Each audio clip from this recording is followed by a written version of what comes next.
Bonsoir chers téléspectateurs et bienvenue à votre émission Le Monde Inconnu. Nous n'allons pas commencer sans déjà vous présenter nos vœux les meilleurs pour la nouvelle année qui a commencé. Nous vous souhaitons plein de bonnes choses et beaucoup de réalisations pour cette nouvelle année. Alors ce soir nous allons une fois de plus parler de l'occulte de la méditation face à la prière. Et je vais laisser le soin au professeur Emmanuel Lipote qui m'accompagne et qui est d'ailleurs le concepteur de l'émission de nous donner les angles sous lesquels ce thème va être débattu ce soir. Bonsoir professeur. Bonsoir Laura Gat, je dis bonsoir et bonne année à tous ceux qui nous suivent depuis comme sous un fond de bénédiction. Voilà, parce que la bénédiction n'est pas seulement faite pour les prêtres, les pasteurs, mais les patriarches, les anciens et bien des gens qui se soucient de l'humanité ont le droit de bénir. Alors donc, à vous, j'apporte beaucoup de bénédictions avec cette première édition de l'année. Mais ce soir, nous allons parler de l'évolution spirituelle sans prière. Est-ce qu'il y a une évolution spirituelle sans prière ou sans religion? Là, ce serait l'élément central du thème de ce soir. Et on va embrayer sur la loi de la richesse pour mieux débuter l'année, bien sûr, comme par le passé. Voilà, Laura. Alors, vous l'avez compris, nous allons passer 90 minutes ensemble avec la chronique qui va se faire en deux parties. Vous aurez la réflexion de ce soir et également la possibilité de participer à votre émission en nous envoyant les messages via le numéro qui va s'afficher sur le bas de votre petit écran. Alors, nous allons commencer l'émission, la toute première de cette année avec la première partie de la chronique et on revient juste après pour la suite des questions.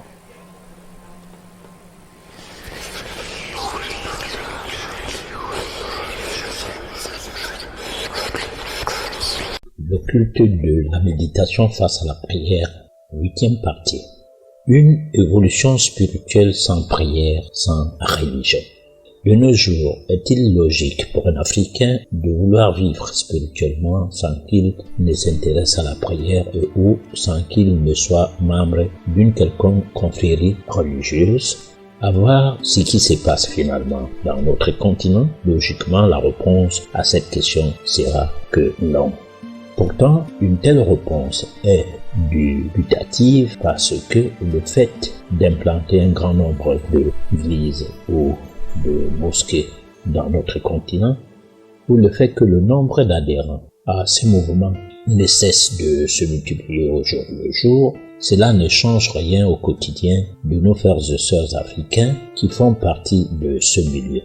Le constat fait, nos congénères de plus en plus ne font que sombrer dans des calamités de toutes sortes, des misères de toute nature et vivent ainsi sans espoir d'un lendemain meilleur.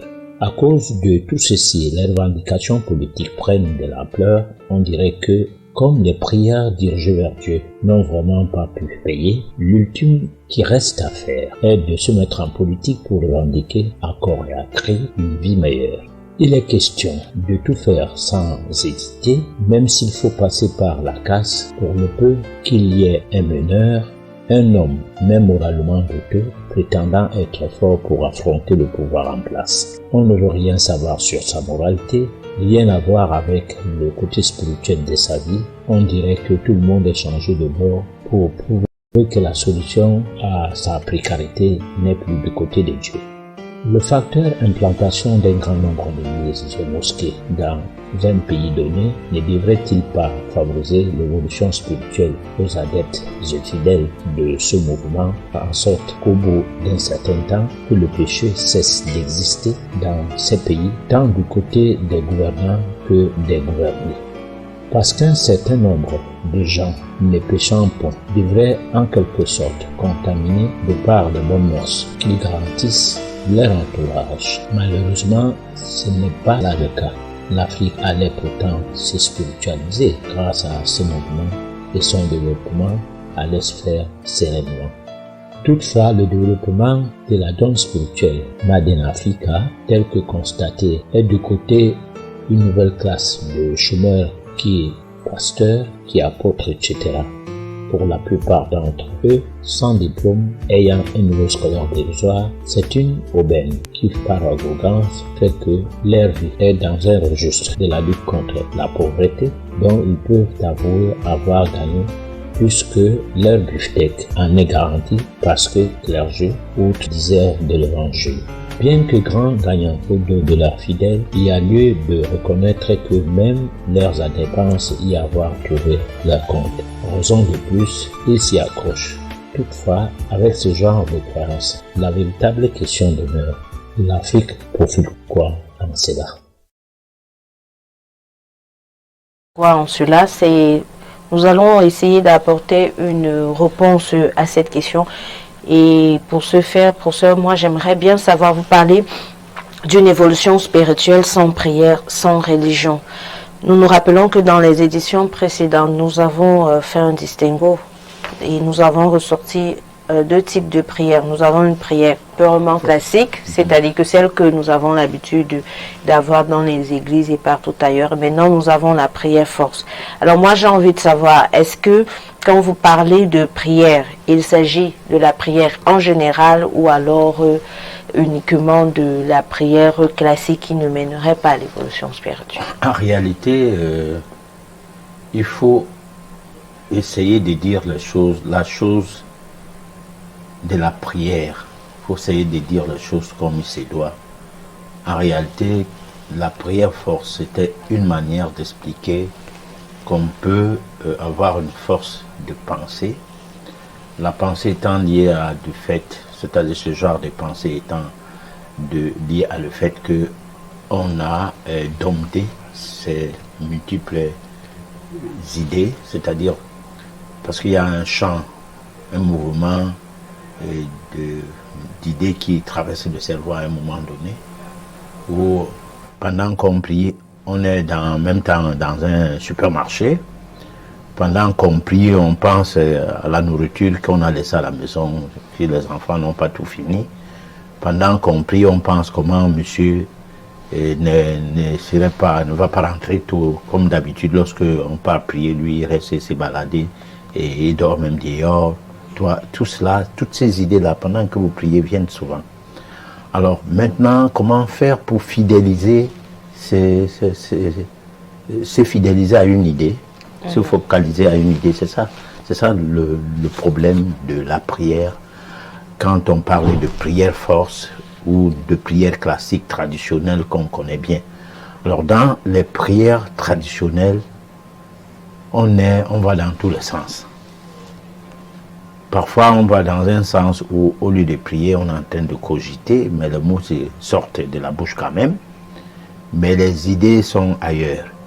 Soit les idées sont sur le fait qu'on parle de Ave Maria, on parlait c'est-à-dire le récital Ave Maria que font les catholiques là. Parfois, ça fait 1 heure où on récite la même phrase, mais tu n'es pas dans la phrase. Tu es quelque part en promenade, ça dit tes idées sont ailleurs, hein, c'est sur ta plantation, ou bien c'est sur ton compte en banque, c'est sur...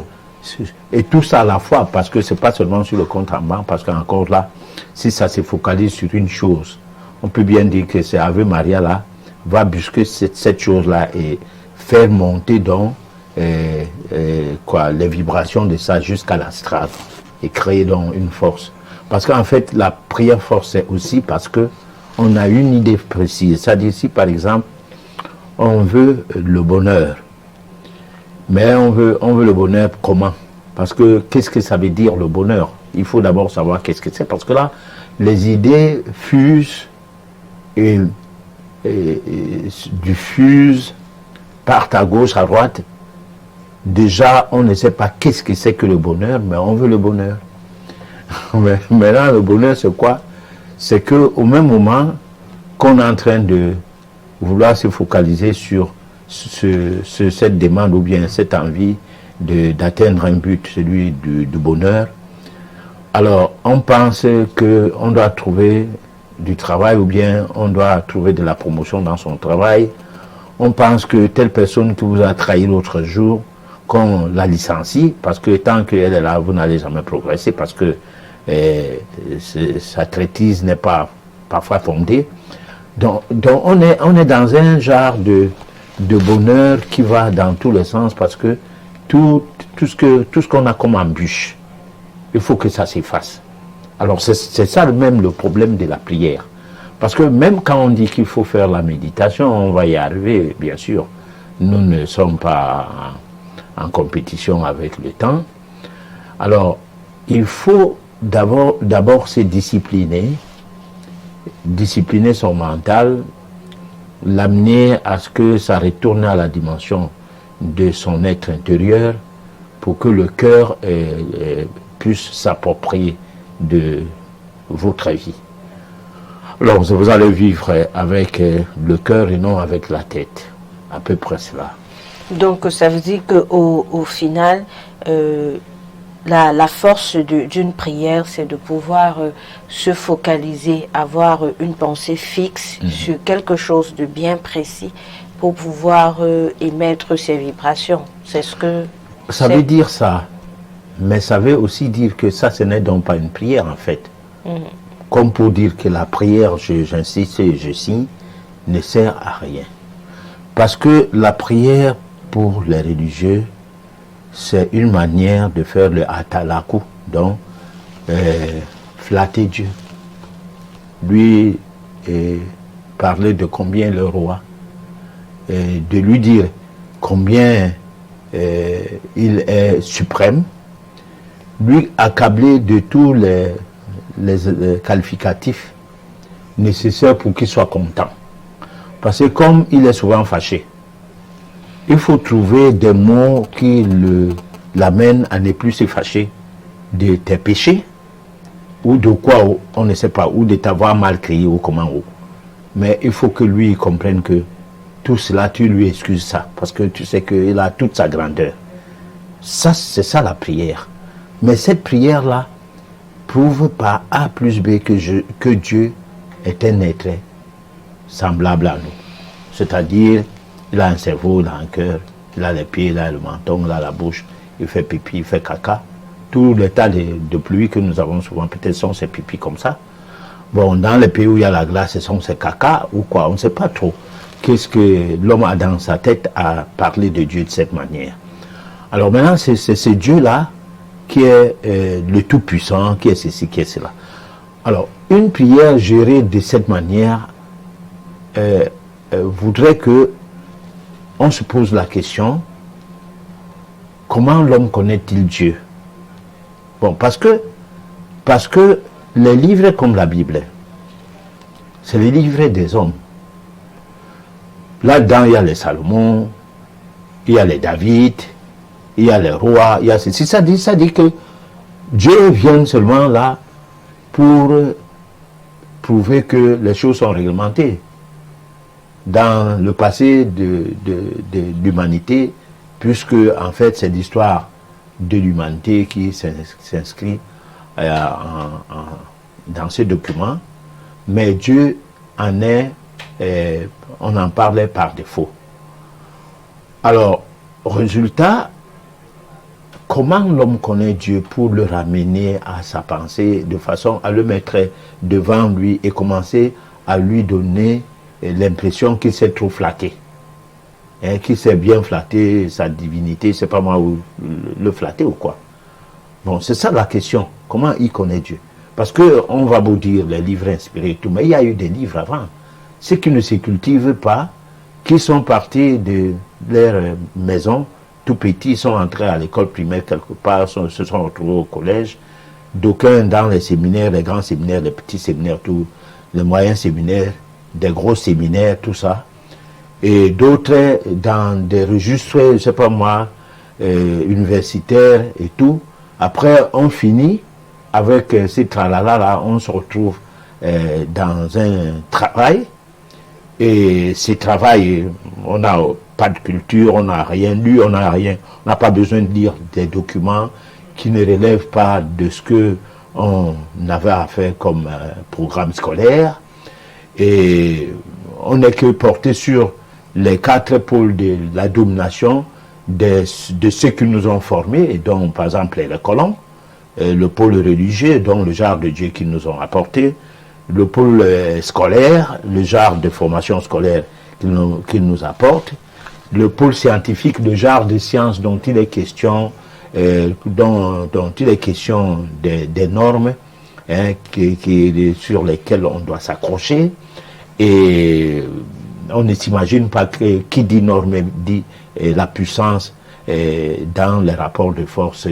Et celui qui est plus puissant, c'est ce qu'il a comme norme qu'on adopte.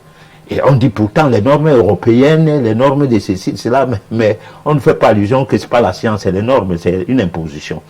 Et puis maintenant vient en dernière position dans les 4 éléments, il y a la politique.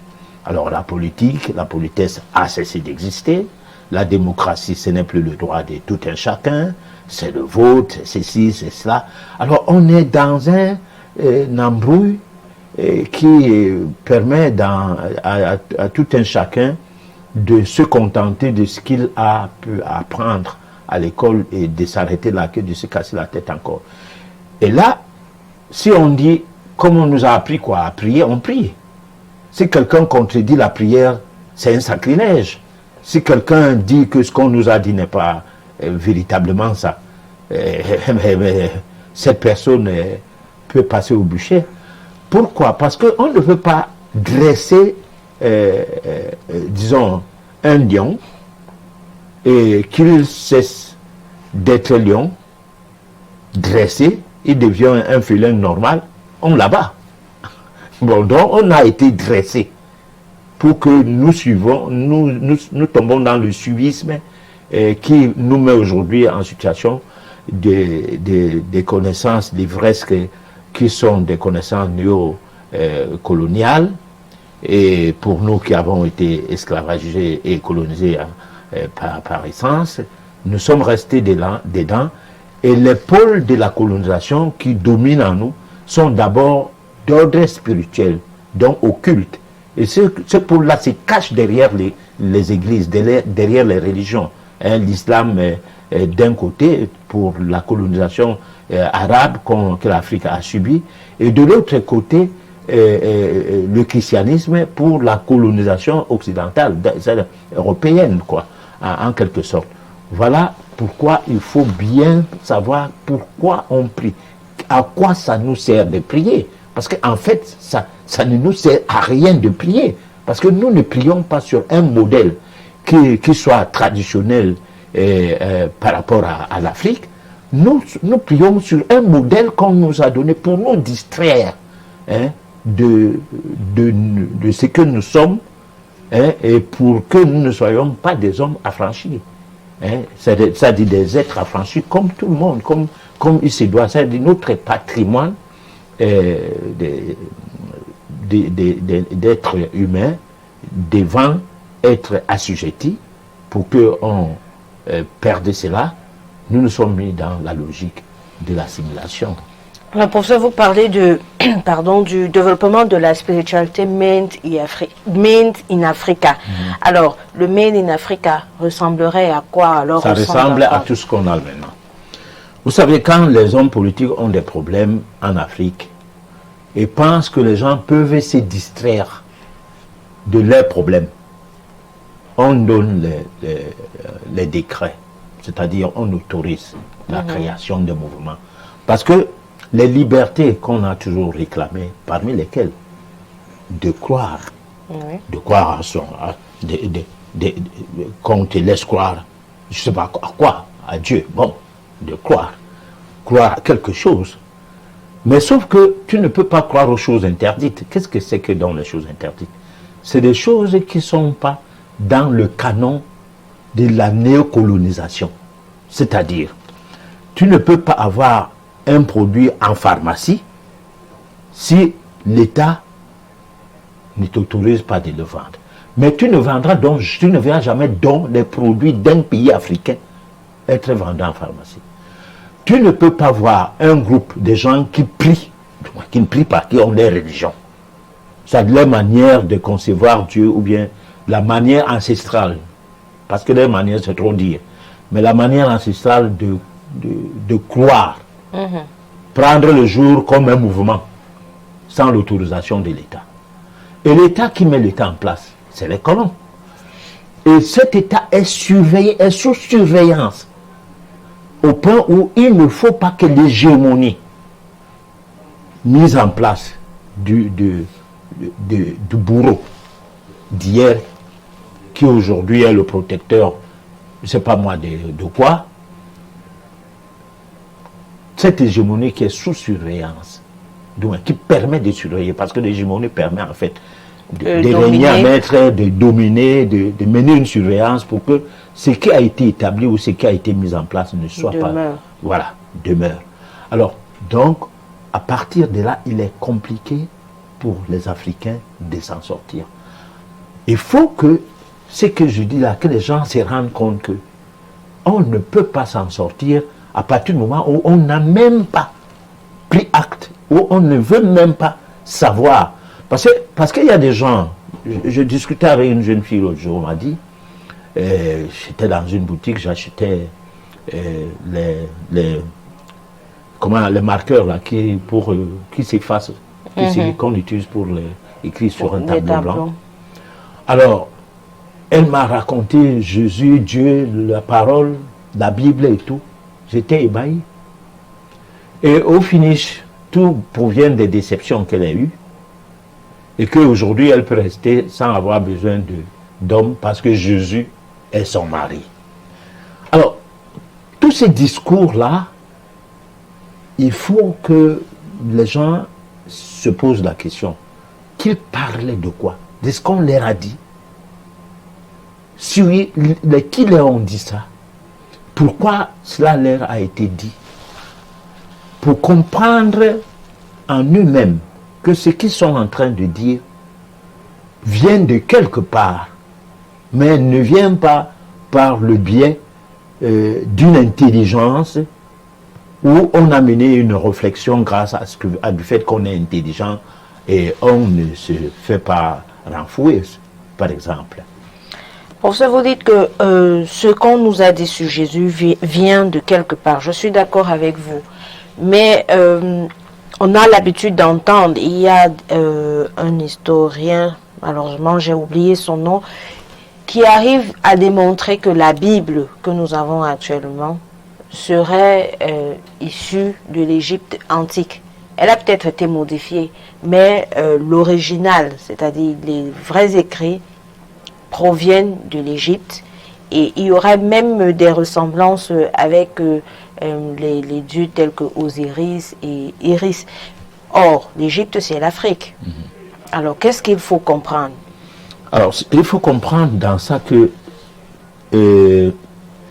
la civilisation, comme nous sommes considérés comme étant les civilisés aujourd'hui, mais que la civilisation est portée quelque part par un groupe qui, derrière ce groupe, il y a une couleur de la peau.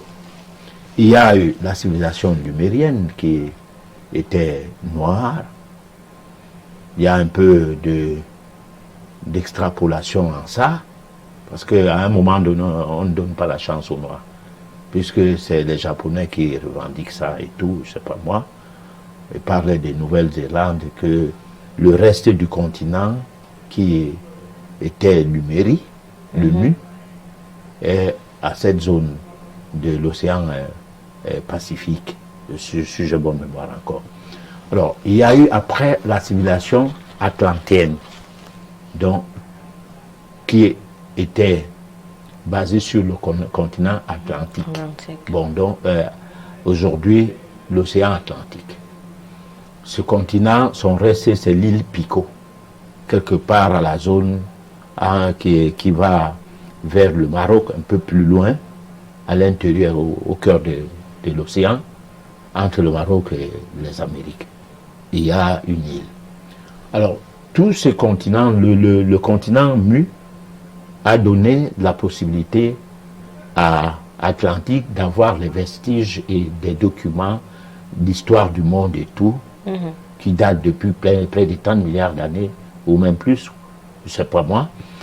Et puis, ils étaient des porte-flambeaux à cette époque. Après vient la race rouge, qui a été exterminée par les Européens, qui avait pour continent l'Amérique, qui est devenu un nouveau monde, un vieux monde, l'Europe, un vieux continent. Alors, il s'enorgueillissent pour parler de tout cela. Il n'y a pas de répit. Voilà. Et puis, on a tout fait pour que ces rouges-là se retrouvent dans un petit État, très pauvre. Ils n'ont pas droit à devenir président de la République. Ils n'ont pas peut-être des sénats, je ne sais pas, là je n'ai pas bien fouillé. Mais sauf que c'est très peu de gens qui savent qu'il y a une race rouge. Très peu de gens. Alors, maintenant, quand eux, ils partent, chaque civilisation échoue à cause de l'arrogance. Les Noirs ont échoué parce qu'ils étaient arrogants. Aujourd'hui, ils payent le prix de leur arrogance.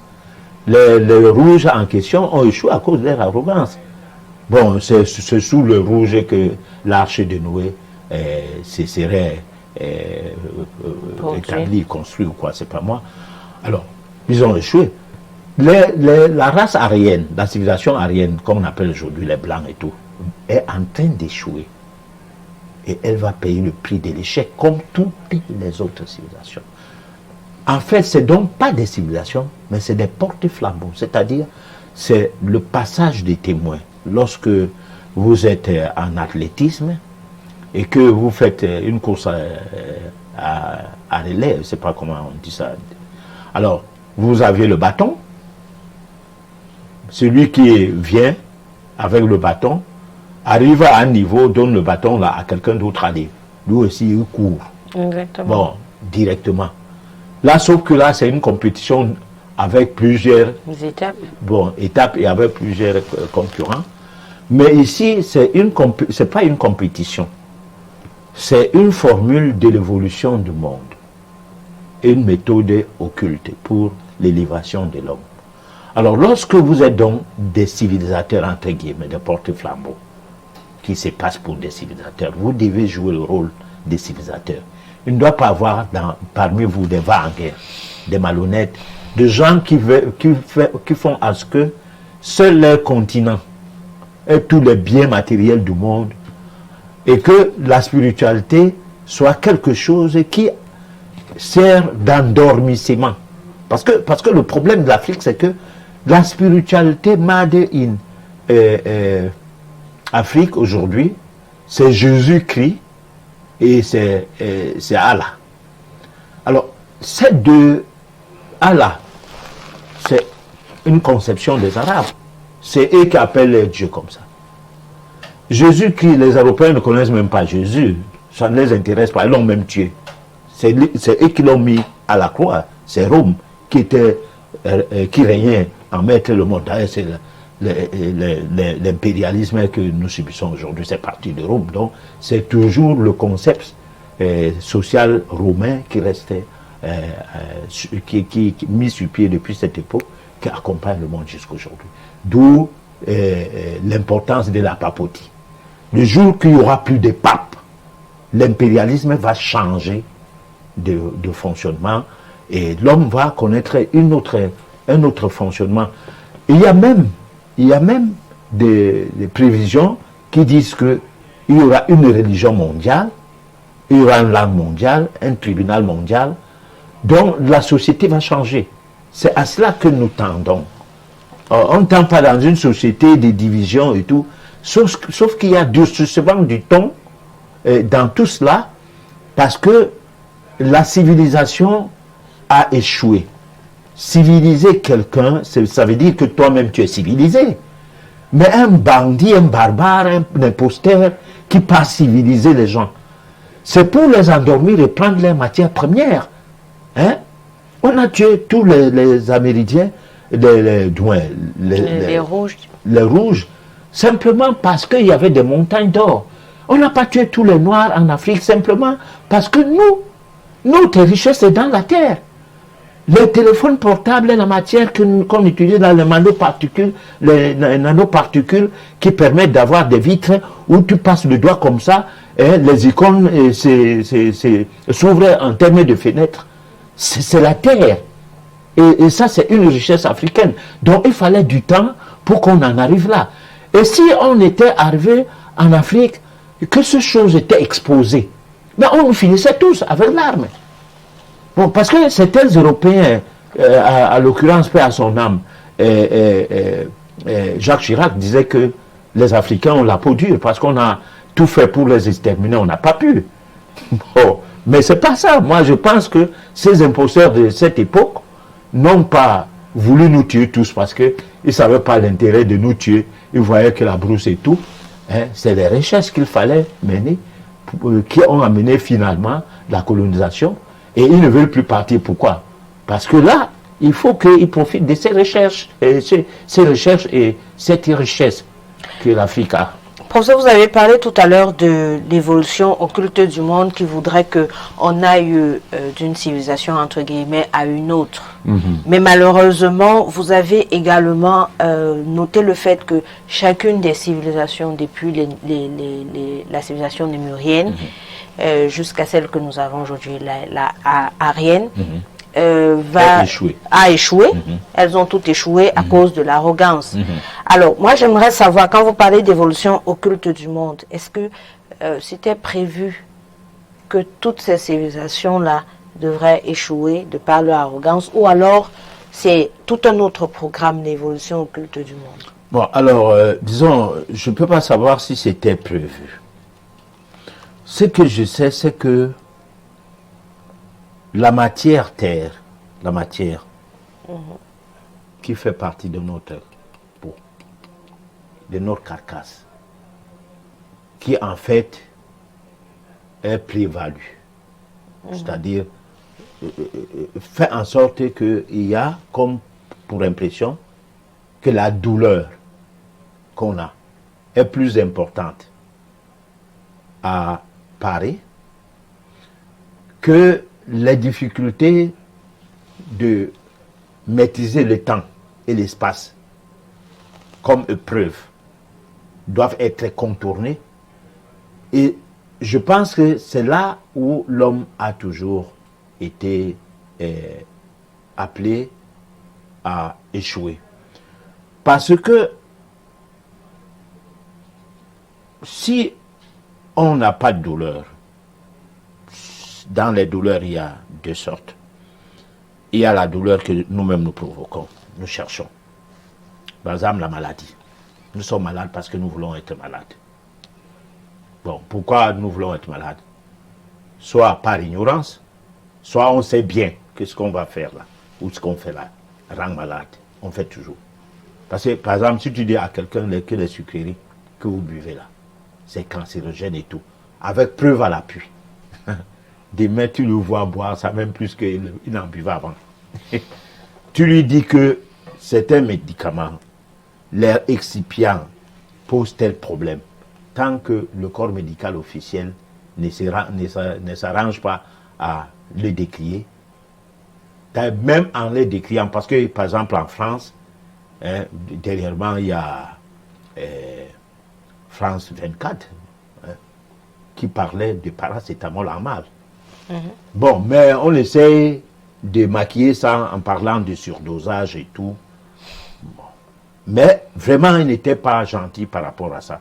Mais plusieurs fois, on a vu des vidéos du genre paracétamol, ibuprofène et tout cela, soit à France 2, soit à France 5 et tout. Résultat, les gens ne lisent même pas la notice. Et les gens continuent à boire ça comme des cacahuètes. Alors, si bien qu'on a exigé actuellement qu'on mette sur les étiquettes, c'est-à-dire sur la boîte, la dangerosité du produit à le prendre en automédicament, à mettre automédication. Voilà, donc, le problème de l'homme, parce que pour répondre à ta question, parce qu'il ne faut pas que ça soit comme si je divaguais, pour répondre donc à ta question, je voudrais dire que l'homme, dans sa typologie, c'est-à-dire son tempérament, les études qu'on a fait sur la caractérologie, sur les tempéraments, les 4 types de tempéraments, les 12 ou les 8 formes de caractères, amènent à comprendre que dans les deux groupes d'hommes, les extravertis et les introvertis, les réactions ne sont pas les mêmes. Alors, si vous aviez une personne timide, bon, je parlais de vous les femmes, hein, et que cela soit que tu as gagné ton jackpot, ne sois pas étonné qu'un jour, une femme comme toi, moins belle que toi, l'emporte et il ne vient plus à la maison. Parce que autant lui, il est timide, n'arrive pas à draguer, il est encore en plus introverti, autant ses yeux voient quand même les choses qui l'intéressent. Et que par mégarde, si une personne dans le monde des femmes l'intéresse et que cette personne-là l'amène à comprendre que voilà, viens. Comme toi, la femme qui est sa femme ne l'intéresse pas trop, parce que toi aussi, c'est parce qu'il lui manquait qui dire que bon, je t'aime. Alors, il va quitter la maison, laissant les enfants, ses habits, tout, sans qu'il y ait un problème et se retrouver là-bas et être bloqué là-bas. Donc, ce genre de personnes existent et ça a toujours été cela. Le mal est que nous sommes dans une jungle. La jungle voudrait dire quoi? Voudrait dire que l'homme en évolution n'intègre pas les logiques de ce qui est bien par rapport à ce qui n'est pas bien. Ce qui fait donc que ce qui l'arrange est souvent ce qui est de sa propre logique. Et sa logique est souvent égoïste. Au point où, quand il peut devenir roi, cet égoïsme peut amener à ce qu'il conduise son peuple vers la dérive. Et c'est comme ça que une civilisation, toute une civilisation va tomber dans la dérive.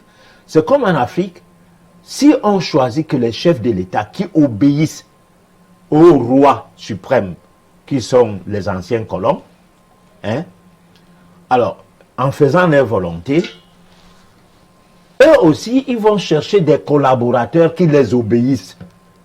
Et là, on aura un pays de moutonniers qui, quelque part, obéissant à obéir pour obéir à obéir, alors, ça va aller dans tous les sens et les richesses du pays vont s'envoler au point où la génération future n'aura aucune réserve de ces richesses. Le pays va devenir pauvre après peut-être 200 ans que cela ne vive plus. Bon, donc c'est un problème. C'est-à-dire, par exemple, si la France dit, bon, ok, il nous faut un président de la République dans tel pays, on prend toutes les richesses forestières, sol, sous-sol et tout, on vide tout le pétrole et tout. Ah, vous allez rester encore avec quoi? Vous n'avez colonisé personne. Vous ne vous attendez pas à aller demander aux voisins. C'est ça le problème de ces échecs, hein, du monde dont on parlait de civilisation ayant échoué. Bon, mais comme la nature corrige ces choses, c'est tout un continent qui va s'engouffrer pour qu'ailleurs naisse un autre continent. Parce que quand il y avait mieux, il n'y avait pas l'Europe. Ah oui, quand il y avait mieux, il n'y avait pas l'Europe. L'Europe est venue après. L'Europe a poussé de l'eau. Bon, là maintenant, d'autres continents sont en train de se préparer, un autre continent est en train de se préparer, pendant qu'une partie de l'Europe et une partie de l'Amérique va s'engouffrer dans l'eau. C'est des choses que moi, qui parlais là, je ne veux pas voir, ni mes petits-enfants et tout, mais qui vont arriver. Qui se contentent de tout ce qu'ils font. Quand on parle, peut-être quelqu'un peut croire que c'est le racisme, mais moi je ne suis pas dans la race. Je parle des civilisations. Et je parlais d'hégémonie et je parlais de porte-flambeau. Et j'ai culpabilisé les Noirs qui, à un moment donné, ils étaient les dieux du monde. Professeur, vous semblez, je ne vais pas dire tirer, mais vous vous mettez en faux contre la religion, dans le sens du fait qu'elle ne pourrait pas permettre à un être humain de s'élever spirituellement. Donc moi j'aimerais savoir, l'évolution spirituelle de l'homme se ferait donc hors de la religion et hors de la prière. Comment? Alors maintenant, l'évolution de l'homme doit passer hors de la prière et hors de la religion parce que c'est des instruments que les mauvais civilisateurs ont mis en place pour contrôler les gens. Alors, si tu n'es plus dans ces registres, tu vas avoir de l'inspiration, comment gérer ton âme. Tu vas comprendre. Parce que le problème, c'est quoi? C'est que c'est à l'absence de quelque chose qu'une autre chose naît, puisque la nature a horreur du vide. Alors, si par exemple, l'être humain qui est par essence spirituel n'est plus géré par son côté matériel de la vie, commence à être géré par un autre aspect de la vie, le questionnement qui traversera l'esprit et l'âme de l'homme l'amènera à avoir des messages qui lui permettent de trouver la voie qui est la meilleure. Pour le moment, les projections qu'on peut mener vers les peuples ou des personnes assoiffées de la philosophie élévative est de leur parler de la métaphysique. D'où cette émission.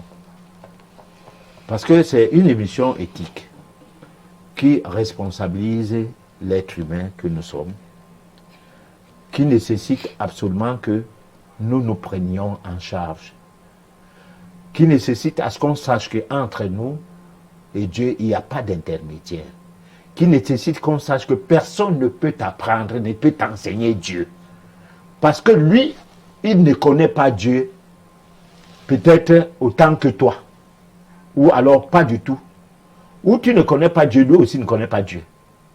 Alors, comment faire pour connaître Dieu? C'est la question que, quand on commence à se poser cette question, on va trouver la meilleure école. On ne va pas trouver Dieu dans le fait de prier tout le temps, ou d'aller s'adonner à une religion dont l'implantation s'est faite sur la base du sang.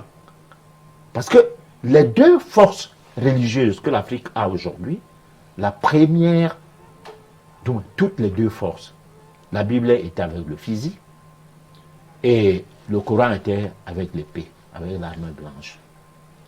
Et on a imposé à suivre. La question que tu as posée tout à l'heure, à savoir que on a imité plein de choses en Afrique, que c'est à partir de là que certains Africains, d'ailleurs certains prêtres disent que la Bible nous appartient. La Bible ne nous appartient pas, c'est une copie. C'est une fausse copie, une mauvaise copie. Si l'Africain voudrait que la Bible lui reprenne, parce que la copie n'est pas sous notre contrôle. Si l'Africain voudrait donc qu'il reprenne la Bible, qu'il prenne la Bible comme sa propriété, il doit mettre en exergue le fait que cette copie a son original. Bon, on va, avec ta permission, l'élément qui va passer là maintenant, il faut attirer l'attention des gens de bien écouter ça. Dans la réflexion. La réflexion. Oui, parce que il y a des documents qui existent, qui ne citent pas des hommes comme Jésus, comme Mahomet, comme ceci, comme Abraham, comme l'autre, mais qui excitent les gens à comprendre que traditionnellement, Dieu existe. Parce que quand on nous écoute, certaines personnes au début de cette émission ici à Canal 2 posaient la question que ces gens-là croient en Dieu. Mais parce qu'il faut croire en Dieu par rapport au modèle d'un colon. C'est comme si tu enseignais et demandais au lion de donner un enseignement à sa progéniture en ayant la craie et le tableau noir. Tu dis au lion, bon, écoute, rassemble tes enfants et donne leur cours. Ah mais non, nous aujourd'hui, nous par exemple, quand on a ouvert notre école, là, on est obligé d'avoir un tableau. Sauf que ce n'est pas un tableau noir, c'est un tableau blanc. Donc les choses changent quand même.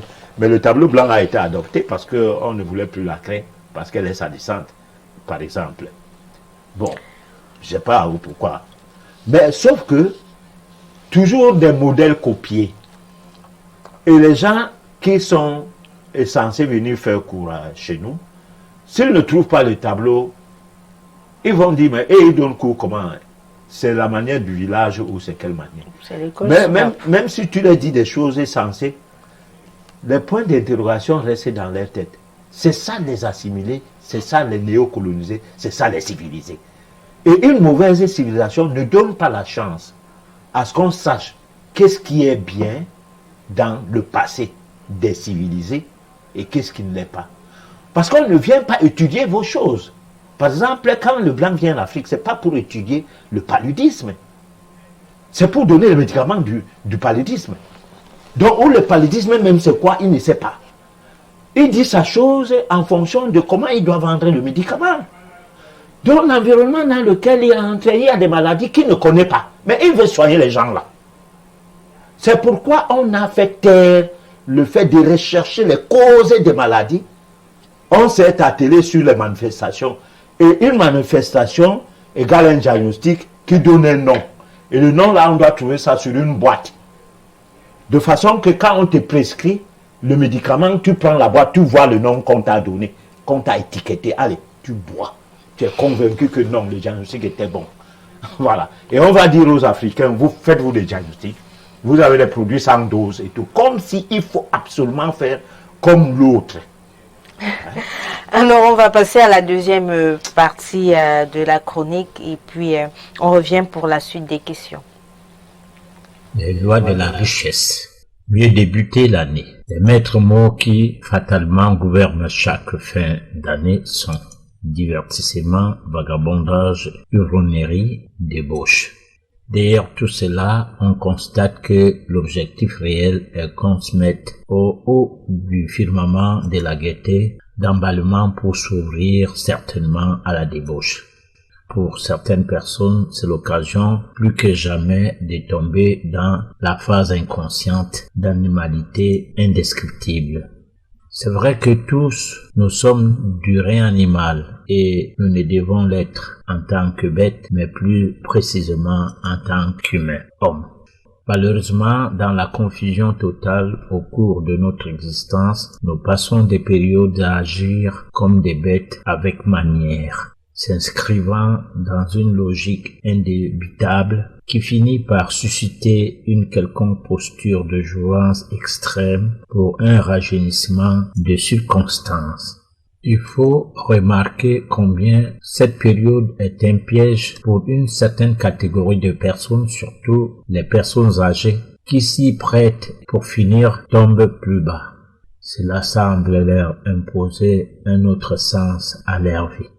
Je pense que c'est la période où il faut rivaliser d'adresse avec l'autre classe de personnes comme s'ils redevenaient adolescents ou même des petits-enfants, pourquoi pas. Se mettre à condamner une telle attitude ou une telle prise de position, on se passerait pour donneur de leçons. Quand bien même que certains débordements peuvent être constatés, on doit se dire que la majorité des gens de notre planète est ignorant des lois de la nature, celles qui régissent la vie de manière globale. Du coup, chacun fait ce qu'il juge bon, quelles que soient les circonstances. Toutefois, du point de vue spirituel ou métaphysique, agir jusqu'à franchir le cap de Rubicon, voire se plonger dans la bêtise, au point à se ridiculiser serait un vice, en somme, serait un crime contre soi-même.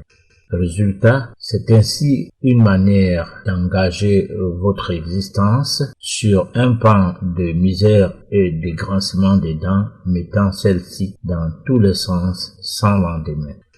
Nous devons nous poser la question de savoir à quel moment pouvons-nous prendre conscience de notre existence, au point de reconnaître que chaque vie est posée sur un socle régi par une série de lois de la nature à ne jamais transgresser. Cela dit, la fin d'une année devrait être une période du bilan, c'est-à-dire une période où chacun devrait faire l'introspection des 12 mois de l'année qui s'achève afin de mieux débuter la nouvelle année. Que faire si tel n'a pas été le cas? Il faut se dire qu'il n'est jamais tard de le faire dès que l'on en prend conscience de janvier à mars, comme pour dire que si ce bilan n'a pas été fait à temps, c'est-à-dire au cours du mois de décembre, il serait toujours normal de le faire avant la fin du premier trimestre. Le travail du bilan doit commencer par le recueillement à travers des séances de relaxation au quotidien, 2 fois par jour. Cela doit se faire dans un premier temps par des exercices respiratoires répétitifs.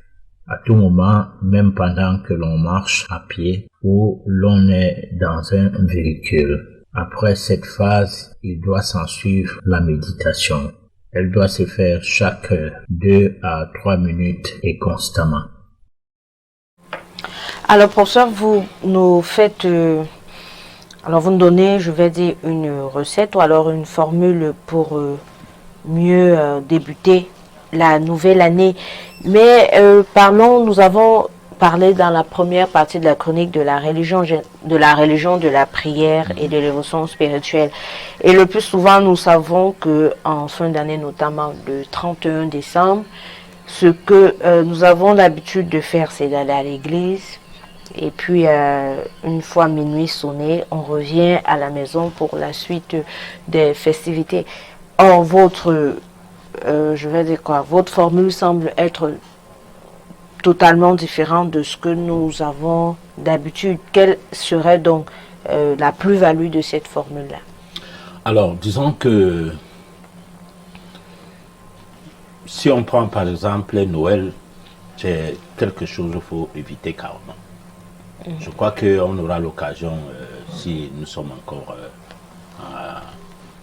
si nous ne perdons pas, on aura l'occasion d'expliquer qu'est-ce que c'est que Noël. Il y a toute une histoire rocambolesque sur Noël, mais qu'on a attribuée à Jésus, qu'il faut dévoiler. Cette fin d'année, nous n'avons pas prêté attention sur ça. On devait faire une émission rien que pour expliquer qu'est-ce que c'est que Noël. Alors, maintenant, parce qu'il y a des choses que l'humanité doit connaître, surtout les Africains, parce que nous, on a quelque chose à défendre. Nous sommes trop esclavagisés jusqu'à l'heure actuelle. Donc, des éternels esclaves, vraiment, ça fait pitié. Résultat, la fin d'année, c'est toute une autre chose. En réalité, il y a plusieurs sortes de fin d'année. Il y a la fin d'année calendaire. C'est qu'on nous propose le 31 décembre, où janvier, le premier jour, devient le premier jour de l'année et 31, la fin de l'année. Mais il y a des fins d'année, par exemple, du zodiaque. Le 20 mars, c'est une fin d'année. Le début d'année étant le 21. Donc, ça commence avec Bélier et tout ce que ça comporte comme constellation et tout. Il y a la fin d'année individuelle. C'est-à-dire que pendant qu'on vit, on est né un certain jour. Alors, à la veille de son anniversaire, c'est sa fin d'année. Le lendemain du jour de ton anniversaire, c'est ton début d'année. Avec tout ce que ça entraîne comme connotation d'heure de naissance, parce que être né à minuit n'est pas comme être né à midi. Exactement. Bon, ou bien être né à 23 heures ou à 2 heures du matin, tout cela, il faut en tenir compte. Parce que lorsqu'il faut faire des travaux d'élévation spirituelle, lorsqu'il faut aussi faire des travaux qui déterminent l'évolution cyclique de vos affaires, lorsqu'on les lit, donc lorsque l'étude est liée à la métaphysique, parce que il ne faut pas que les gens pensent que métaphysiquement c'est mauvais d'avoir les richesses. Non, on doit avoir les richesses.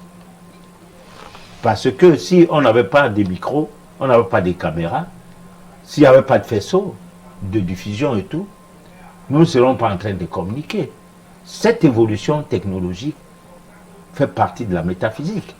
La preuve, il y a avant de trouver les miroirs, il n'en existait pas l'idée du miroir. Et quand on a commencé avec le miroir, c'était une histoire diabolique. Parce que moi, je ne veux pas citer certaines religions dont les membres étaient interdits de suivre la radio et la télé. Mais qu'aujourd'hui, ces religions-là sont à la télé pour qu'on sache qu'elles existent. C'est vrai que certaines de ces religions ne sont pas trop intéressées par la propagande des histoires de la télé, surtout quand on ne leur donne pas la chance de faire la promotion de leur religion, comme le catholicisme, le protestantisme et certaines églises de réveil qui sont en train d'entrer petit à petit aussi dans ça, en dehors de ceux qui ont leur propre chaîne de télé. Par exemple, les témoins de Jéhovah n'ont pas de chaîne de télé, parce que je sache, au Cameroun, bon, peut-être en Amérique. Donc, quelque part, la formule que nous proposons ne concerne pas seulement le 31 janvier et décembre.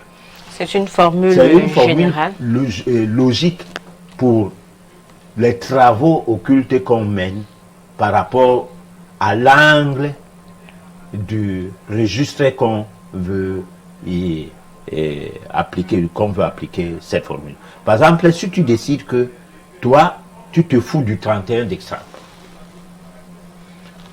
tu t'occupes de ta date de naissance et puis ta fin d'année, c'est à la veille. Tu le fais. Mais la différence qui est dans tout cela, c'est que la mouvance, l'ensemble des idées tournées vers la fin d'année calendaire, les idées vont dans tous les sens, les bonnes et les mauvaises idées, ça construit une force vibratoire qui devient très électromagnétique, qui voudrait donc que la fin d'année calendaire, c'est comme une fin d'année généralisée. Bon, généralisée peut-être pas pour les Asiatiques. Bien sûr, parce qu'ils ont parce que par exemple, les Chinois, ils ont leur fin d'année. Hein. Bon, mais aujourd'hui, que la Terre est devenue un village planétaire, mais même les Chinois vont célébrer le 31 janvier et décembre, je veux dire. Et là, on a une fin d'année qui devient mondiale, avec des idées regroupées. Hein? Soit les mauvaises idées regroupées, soit les bonnes idées regroupées. Et là, il ne faut donc pas entrer dans l'autre phase périodique qu'on peut appeler janvier, 1er janvier, comme ça des mains nues. Ça voudrait donc dire qu'on doit faire plus attention à cette période que même à la période de ta date de naissance. Parce que la période de ta date de naissance, il y a beaucoup plus que toi qui est concerné par ça. Ton père et ta mère sont morts depuis. Peut-être tes enfants aussi peuvent venir te souhaiter joyeux anniversaire. Bon, des relations et tout. Mais c'est pas la même chose que soi. Alors, à partir de là, tu dois faire ton rituel. Et là, le rituel prend une autre dimension. Parce que quoi? Parce que tu ne dois plus vivre l'année dernière comme celle-ci. Et là, en astrologie, on te demande même de voyager. Parce que quoi? Parce que si tu as vécu à Douala au cours des 12 derniers mois, avec beaucoup de problèmes, et que vous quittez Douala, vous partez par exemple, je ne sais pas moi, hors du Cameroun, à Libreville, ou bien à Dakar, au niveau de la longitude et de la latitude, les vibrations vont changer. On parlait des révolutions solaires. Les vibrations vont changer. N'en déplaise à ceux qui croient à ces choses ou pas, mais il y a un problème de vibration. Parce que je connais des gourous, des grands gourous d'Asie et tout, qui s'intéressent très peu à l'astrologie et qui ont une autre manière de voir l'astrologie, même l'astrologie traditionnelle. Alors, mais ce qui est vrai, c'est que quand tu nais, lorsque tu nais, c'est un événement. Ça, c'est au moins vrai. Tout à fait. Alors, lorsque tu marques une année dans cet événement, c'est un plus de quelque chose. Et que là où tu es né, et là où tu as passé ton anniversaire, ça peut faire en sorte que ce n'est pas le même endroit et d'autres possibilités vibratoires s'implémenter dans ta vie, soit des possibilités négatives, soit des possibilités positives. Voilà. Exactement. Donc, mais puisqu'on est dans le cadre de la fin d'année calendaire, Ouais. étant donné qu'on vient juste de finir avec l'année 2019, alors dans ce cadre-là, est-ce que il faudrait uniquement suivre, c'est-à-dire respiration, séance de relaxation, et puis recueillement et bien sûr le bilan? Disons que oui. Ça veut dire quoi? Ça veut dire qu'il faut se rattraper. Hein. Il faut se rattraper. On a 3 mois devant nous. Et l'année dernière, on a dit ces choses avant. Cette année, on les dit après. Alors, peut-être que nous-mêmes, qui les disons, nous ne nous sommes pas misés dans le registre de faire ça. Mhm.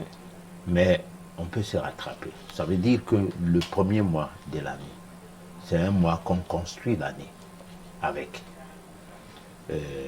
un comportement qui voudrait bien que l'année, à travers l'introspection, à travers le bilan, tout le mois de janvier, on essaie de voir qu'est-ce qu'on n'a pas fait, qu'on devrait faire l'année dernière.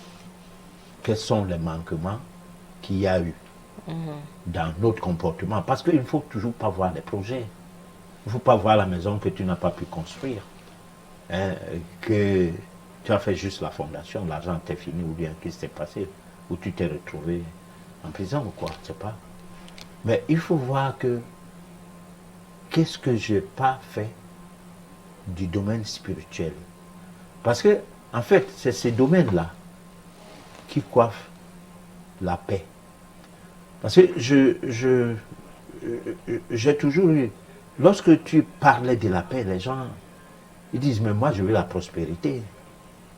Hein, moi je veux la protection. Il y a trop de sorciers dans notre famille.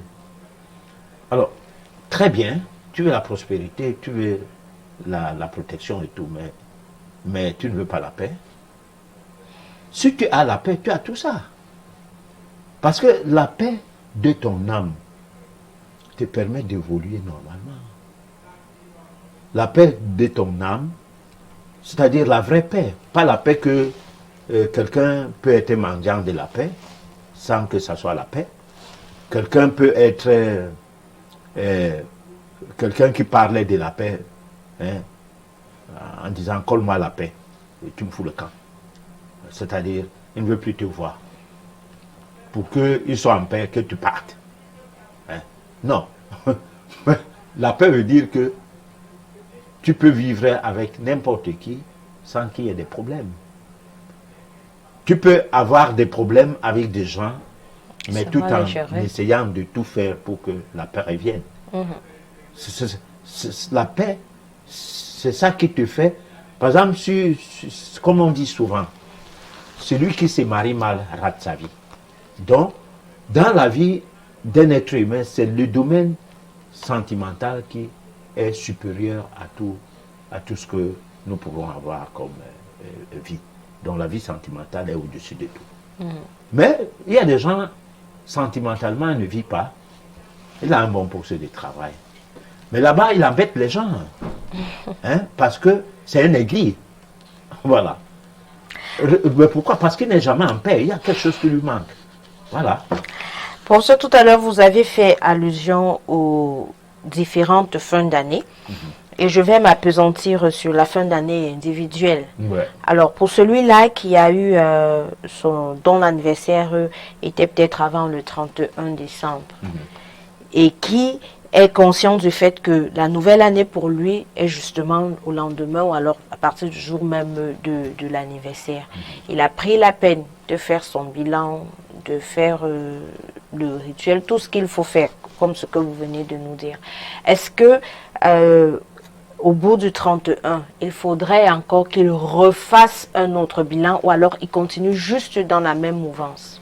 Bon, disons quelqu'un qui est né le 2 décembre.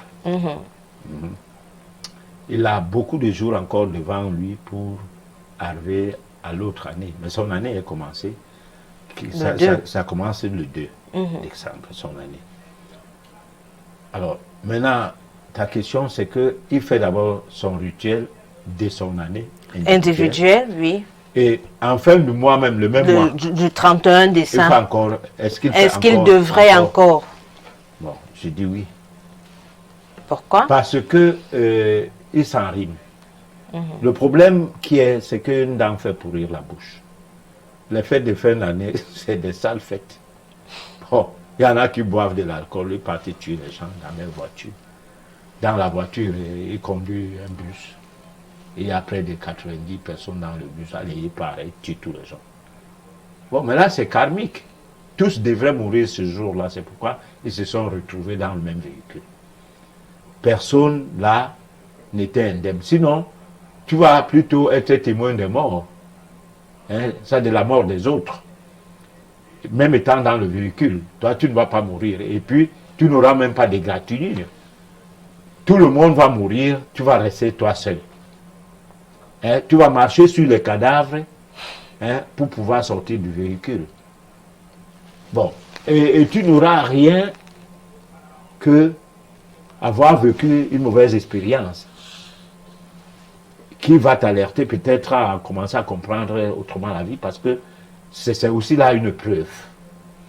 Alors, à partir de là, on peut dire que les travaux de fin d'année doivent intéresser tout le monde. Parce que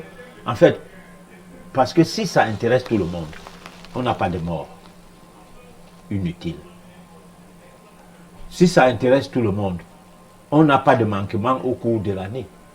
Parce que tes manquements individuels, comme nous sommes dans une chaîne où chacun de nous est un maillon, lorsque tu as des manquements, ça embête ta famille, les membres de ta famille.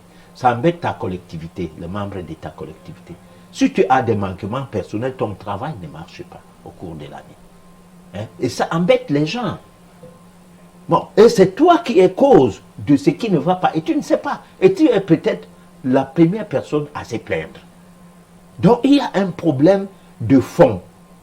Parce que moi, je ne sais pas si les religions qui devraient avoir le côté moral de la vie de l'être humain, je dis moral, ne serait-ce que moral.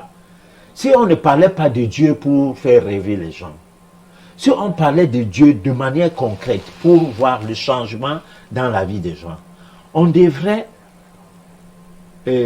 amener les gens à vivre une nouvelle école. Entrer dans cette nouvelle école, les gens allaient faire attention. Les nuits de prière, comme tu as si bien posé la question tout à l'heure, ne seraient pas les nuits telles que je vois souvent. On va à la cathédrale, il y a les statues de la Vierge Marie, ce statut-là, les gens viennent mettre des manuscrits, ils ont écrit les besoins de l'année à Marie. Que pardon, dis à ton fils, de dire à Dieu, son Père, que moi j'ai besoin d'avoir la voiture cette année, parce que l'année dernière tu m'as donné le travail. Bon, mais mon poste de travail, je dois avoir la voiture. Pourquoi on ne me donne pas la voiture de fonction? C'est comment Marie? Pardon, ne dors pas cette année, occupe-toi de ça. Tu écris, tu mets la bougie sur ça. Bon, les nuits là, moi je vois faire. Bon, sauf que nous n'avons pas besoin de filmer les choses comme ça. C'est qu'on essaie de dire que, bon, voyez vous-même ce qui se passe. Alors, maintenant, cette nuit de prière-là, ça ne te prépare pas à la spiritualisation de ton être. Ça te distrait. Ça te distrait parce que ce n'est pas un rituel dans le sens métaphysique. C'est un rituel classique. C'est le divertissement. Tu restes à la maison faire quoi? Allons prier. Allons à l'église, allons au culte. Et puis là-bas, il y a des gens qui pavanent avec des jolis habits, des robes, quoi, des grandes robes. D'aucuns, si c'est catholique, les bougies, les encens sont allumés.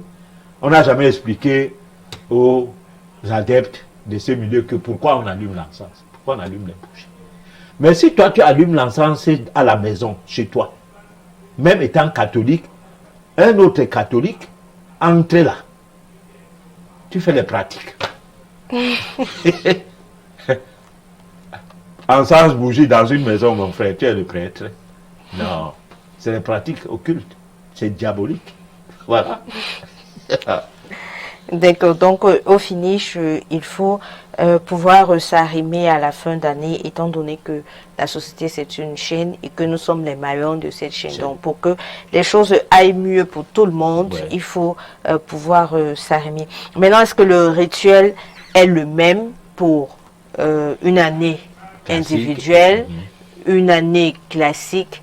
Bon, on va pas regarder l'année zodiacale, on va laisser.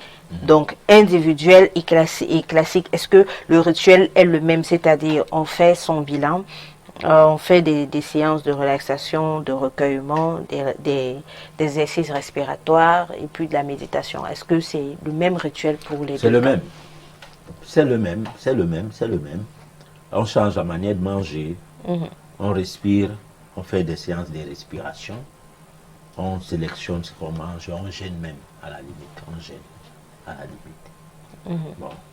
Mais moi, je pense que en fin d'année, c'est difficile de jeûner, effectivement. Parce que c'est la période des grandes bouffes. Et puis, on fait couler les sangs, mon frère. C'est-à-dire que, non. Les bêtes, hein, les oiseaux, hein, merde. C'est-à-dire que c'est une période où la montée. Puisqu'il y avait un écrivain russe qui disait, Tolstoï, qui disait, tant qu'on va tuer les animaux, la guerre ne finira jamais chez les humains. Or, nous ne sommes même pas les humains en fait. C'est les gros animaux. En fait, c'est leur frère animaux donc, développés. Là, on a la possibilité qu'à son anniversaire, on ne va donc pas manger des choses qui ne servent à rien. Et on va pouvoir gêner et on va faire ces rituels normalement. Pour ça, vous dites qu'on a jusqu'à la fin du premier trimestre pour pouvoir faire le bilan. Est-ce que ce ne pour serait préparer pas... bien l'année, quoi. En fait, pour bien préparer son année. Mais on aura déjà quand même entamé 3 mois de la nouvelle année. Non, je voudrais dire que si quelqu'un est à l'hôpital, si quelqu'un a un empêchement, si par exemple tu es en stage, quelque part vous dormez avec, dans un dortoir avec d'autres gens, tu ne vas pas allumer l'encens, tu ne vas pas allumer les bougies, tu ne vas rien faire du genre. Tu vas juste méditer en s'asseyant et en visualisant le contour de soi comme si on était dans un sanctuaire, et comme si vous étiez dans un sanctuaire. C'est ce qu'on va faire. Bon, et là, on doit commencer à faire ça dès qu'on prend conscience. Ah, l'année est finie, je n'ai pas fait ça. Ça ne veut pas dire qu'on va attendre le 3e trimestre. Je voudrais dire que les retardateurs qui n'ont pas pris conscience, bon, peuvent s'y racheter, mais pourvu que cela n'arrive pas en mars. Ah, d'accord, donc ils ont au plus tard jusqu'en février. Le mois de mars et avant la fin du mois de mars. D'accord. Donc on va maintenant inviter les téléspectateurs à suivre la réflexion de ce soir. Il s'agit en fait d'un écrivain, non, je vais dire un banquier de formation, mais qui a à son actif plusieurs livres. 36, voilà. Et excusez-moi, je suis un peu perdue dans mes papiers, mais il va nous édifier et on va revenir juste après cet élément pour vous donner plus d'informations là-dessus. C'est la réflexion de ce soir.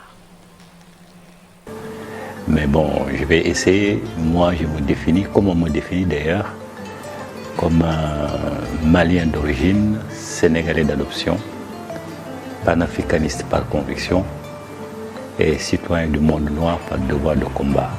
Donc je suis à la fois un disciple de Cheikh Anta Diop et de Marcus Garvey. Je suis banquier de formation, mais depuis ma jeunesse, je me suis toujours intéressé à la littérature et aux arts. D'abord, la religion n'existe pas. C'est un mot récent inventé par les Romains. Il est d'origine latine. C'est quand Rome a commencé à dominer le monde. Donc c'est un mot inventé, mais quand il a inventé, toutes les réalités qu'elle prétend couvrir existaient déjà. Donc il a apporté aucun enseignement, disons, différent de l'enseignement qui existait avant. Et que par conséquent, il faut l'effacer au détriment, au profit plutôt de la tradition. C'est seule la tradition qui existe. Et que si on pose en Africain la question de savoir si la religion existe en Afrique, elle va elle-même se poser des questions avant de répondre. Parfois même, elle va dire non. Mais si on lui demande si la tradition existe en Afrique, il n'aura aucune hésitation, il dira oui. Donc c'est qui prouve que, effectivement, le mot religion est utilisé pour s'aimer la zizanie, entre guillemets, pour tromper les gens, parce qu'on oppose religion et tradition. Or, les deux termes couvrent exactement la même réalité. Et donc, j'ai dit nos traditions, elles sont antérieures à toutes les autres traditions. Elles existent plus de 1000 ans avant la Bible, avant l'Ancien Testament, plus de 2000 ans avant le Nouveau Testament et plus de 3000 ans avant l'apparition du Coran. Et que tout est embrassé dedans. Et dans ce livre-là, il n'est fait référence à la vie d'aucun individu. Aucune personne ne voit sa biographie écrite dans ce livre-là. Ça ne concerne que les divinités et les ancêtres, contrairement aux autres livres qui sont des livres de narration qui concernent l'histoire des êtres humains.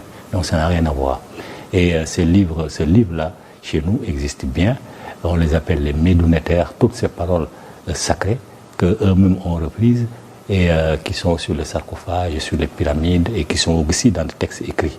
Et une grande partie d'entre ces écrits-là ont été rassemblés dans un livre qui s'appelle vulgairement le livre des morts des anciens Égyptiens, mais le terme exact, c'est le livre de la sortie à la lumière du jour. Ces textes-là existent, ce sont des preuves qui existent, qui montrent que les Africains, avant tous les autres peuples, ont réfléchi à Dieu, ont cerné Dieu dans sa totalité. C'est pourquoi la religion traditionnelle africaine a toujours été imitée, mais n'a jamais été égalée. Le judaïsme s'en est inspiré pour se faire, pour se construire, mais très mal, puisque ces auteurs n'ont pas été formés à la véritable école africaine, parce qu'ils ne pouvaient pas accéder à l'enseignement secret.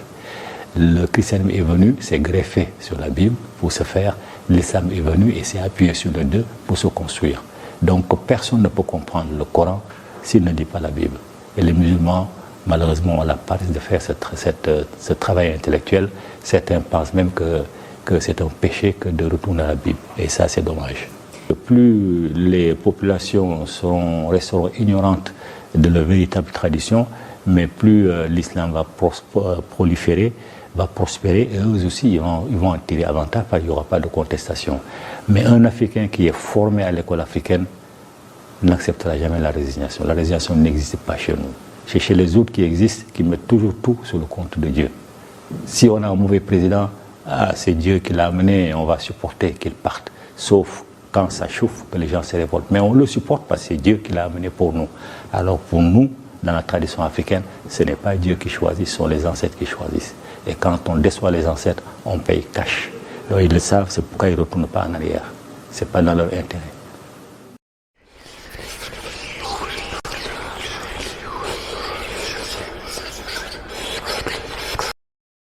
Alors professeur, avant d'entrer dans les messages, parce qu'il y a le temps qui commence à nous tenir à la gorge, nous allons juste dire à nos téléspectateurs qu'il s'agit de Fakoli, Monsieur Fakoli, qui est, comme lui-même il a dit, sénégalais et en même temps malien. Donc, et je crois, vous avez un commentaire ou alors, parce que je crois que c'est suffisamment limpide pour tout le monde. Donc, on va prendre directement les messages. Bonsoir, s'il vous plaît, aidez-moi depuis un certain temps. Je n'arrive plus à bien dormir et me tourner comme autrefois sur le lit. Parce que quand je commence à rêver, je crie tout le temps. Ça m'arrive, je rêve presque tous les jours. Et le matin, je me réveille en étant fatiguée. Bon, alors, ce qu'on peut lui dire, c'est de changer la position du lit d'abord. Alors, si jusque-là, il y a deux façons de changer la position du lit. Il y a une façon que vous êtes dans une petite chambre. Même si vous faites comment, on ne peut pas changer la position du lit. Dans ces cas, vous changez la position de dormir. C'est-à-dire, si vos pieds étaient, quand on entre dans la chambre, le lit en face, si vous dormiez que la tête, c'est du côté droit, commencez à dormir que la tête, c'est du côté gauche. Et voir ce que ça donne. Alors, si la chambre, jusque-là, ça ne marche pas, essayez de voir si vous pouvez dormir à même le sol. Vous ne dormez plus sur le lit. Vous mettez peut-être une petite moquette, un petit tapis, parce que la natte souvent fait mal. Bon, mais sur un petit tapis, vous pouvez dormir et voir ce que ça donne. Alors si après tout ça, ça ne marche pas, là, on va demander à la personne de nous appeler à ce numéro pour qu'on essaie de discuter avec, pour voir s'il n'y a pas de paramètres occultes qu'il faille observer. Alors, si la civilisation africaine a échoué par l'arrogance, le retour aux sources serait-il inutile? Non, le retour aux sources ne sera pas inutile. Le retour aux sources est quelque chose qui permet aujourd'hui aux Africains d'accompagner les Européens à ne pas commettre des erreurs continuellement ou à tomber rapidement dans leur propre trou et de s'engouffrer. C'est tout pour que leur civilisation foute le camp et une nouvelle civilisation naisse. Voilà. Alors, est-ce qu'il est possible d'avoir une connaissance parfaite de soi et accomplir sa mission sur Terre? Oui, en faisant des cours de métaphysique, mais pas parfaite de soi. Une certaine connaissance de soi, on peut bien arriver à accomplir sa mission. Parce que lorsque on est en métaphysique, on sait pourquoi on est là. On sait d'où on vient, pourquoi on est là. Et à la limite, probablement, où est-ce qu'on va. Parce qu'on peut voir sa dernière réincarnation. Sa dernière incarnation. Voilà, avant de réincarner. On peut. Voilà. Alors, la méditation sans elle, est-ce que sans la méditation, la prière peut... Non. La méditation sans elle, la prière... Est-ce que sans la méditation, la prière ne peut-elle pas aboutir? De toute façon, je dis que la prière, on adresse ça à quelqu'un. Et ce quelqu'un-là, on l'a fabriqué de son cerveau. Il risque de ne pas être possible que ce quelqu'un-là puisse exister comme on pense. Je dis risque. Je ne prends pas de risque à dire que tout cela est faux. Comme si j'imposais quelque chose aux gens. J'interpelle les gens à comprendre que entre Dieu et nous, il n'y a pas d'intermédiaire. Chacun doit être à la recherche de Dieu. Pas de son Dieu, mais de Dieu. C'est-à-dire, qui est vraiment Dieu? Pas le Dieu comme on a dit les Arabes, Allah, ou le Dieu comme on a dit les Occidentaux, Jésus-Christ. Mais qui est Dieu? Parce que le Jésus qu'on a dans la Bible, ce genre de Jésus-là a existé. Il y a eu plusieurs hommes sur la terre qui sont nés des vierges, qui sont nés à telle période, qui sont morts pour nous sauver, pour sauver les gens de leur époque, quoi. Alors, résultat, Jésus de la Bible risque d'être une copie. Puisque le mot Jésus est comme Atangana, ou bien comme, je ne sais pas moi, Mbok, ou quoi. Alors, c'est des mots que dans un village, on peut trouver plusieurs Jésus dans la région. On ne sait donc pas de quel Jésus il était question. Celui qu'on a mis à la croix avec Rome pour, sous la pression impérialiste, suite à un acte impérialiste, ou de quel Jésus il est question, puisqu'il y a eu plein de Jésus avant. Alors, comment mieux méditer? Et puis, les voyages astro, existent-ils vraiment? Sinon, comment les faire? Alors, tout ça, on va y venir. Hein. On aura des séances de méditation, du moins pas des séances de méditation, mais des thèmes portés sur la méditation avec des recettes. Puisque là, nous sommes qu'à la prière depuis que nous avons commencé le culte de la méditation face à la prière, on n'est qu'à la prière. Pourquoi? Parce qu'il faut plus parler de la prière. La méditation, ça sera la clôture d'une série d'émissions portées sur ces thèmes. D'une série d'éditions, on va la porter sur ces thèmes. Alors, on a d'abord une suggestion. Il nous faut une émission spéciale sur la méthodologie égyptienne. Je crois qu'elle voulait dire qu'il faut une émission sur l'égyptologie en quelque sorte. Et puis, elle pose une autre question. C'est quoi une nouvelle année? Je crois qu'on a fait le distinguo avec des années. Alors, j'ai de gros ennuis depuis des années, tout va mal dans ma vie. Constamment, je suis constamment malade, victime de couches de nuit, repas de nuit. Aujourd'hui, j'ai perdu ma virilité. Je suis à bout, pouvez-vous m'aider? Et comment vous rencontrer? La personne va appeler à ce numéro, hors antenne, donc dès demain. Je crois que là, on aura l'occasion de bavarder d'abord au téléphone pour savoir si qu'est-ce que ça peut être son problème, et voir des conseils ou qu'est-ce qu'on doit faire, quoi. Alors, à chaque fois que je regarde ma montre, les heures correspondent aux minutes. Par exemple, 11h11, 12h12, 20h20. Ça m'inquiète un peu et j'aimerais avoir la signification. C'est la deuxième fois que la personne me pose cette question, sauf si ce n'est pas la même personne. Malheureusement, le message n'est pas signé. Bon, ces coïncidences-là relèvent de la métaphysique pure.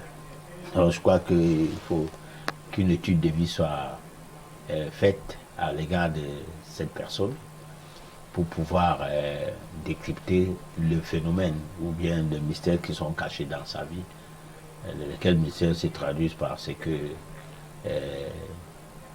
les heures coïncident toujours à chaque fois qu'il regarde sa montre.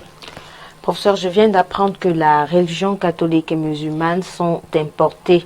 Votre enseignement tire sa source de quelle religion? L'école de la métaphysique se trouve dans quel pays en Afrique? L'école de la métaphysique est dedans, au-dedans de vous, autour de vous. L'école de la métaphysique est partout avec vous. Mais sauf que les cours de métaphysique sont le résumé de tout ce que tu vis dans la vie et qui nécessite que tu sois dans la logique d'une inscription à cette école. Là, on va comprendre mieux encore la mystique même de la vie. Voilà, ça c'est des choses qu'il faut discuter hors antenne. Voilà. Alors, je n'arrive plus à faire des épargnes. J'ai l'intuition que ma main est percée et on me le dit souvent. Je ne fais rien de bon avec mon argent que je peine pourtant à trouver. Que faire? Alors là, c'est la chiromancie. Il faut étudier les lignes de la main, du moins la face palmaire de la main et voir d'où sort ce problème, y compris la position des doigts. Si c'est inné ou alors, là, on va voir dans la voyance si c'est quelque chose qui provient d'une malédiction, d'un envoûtement ou d'une manœuvre de la sorcellerie. Je suis un jeune Camerounais âgé de 38 ans. Je n'ai pas de situation matrimoniale ni financière. Bref, je n'ai pas de vie et je suis fils unique. S'il vous plaît, que faire? Hors antenne, la personne va appeler. D'accord, nous sommes arrivés, professeur, au terme de notre émission. Un dernier mot avant de conclure? Alors, le dernier mot, c'est que nous sommes toujours dans le thème. On doit le puiser parce que il n'y a pas de thèmes qui nous sont proposés par les téléspectateurs. Donc, nous, on suit notre programme. On pouvait de temps en temps recevoir leurs suggestions des thèmes qu'on allait aussi se contenter à les étudier. Voilà.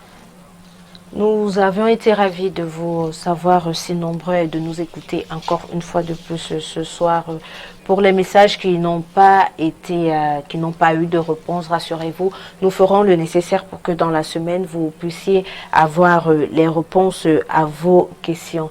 Nous prenons rendez-vous mardi prochain lorsqu'il sera 23h sur la même chaîne. D'ici là, portez-vous bien et n'oubliez surtout pas qu'il n'y a pas d'intermédiaire entre Dieu et vous, et c'est à chacun de trouver qui est Dieu.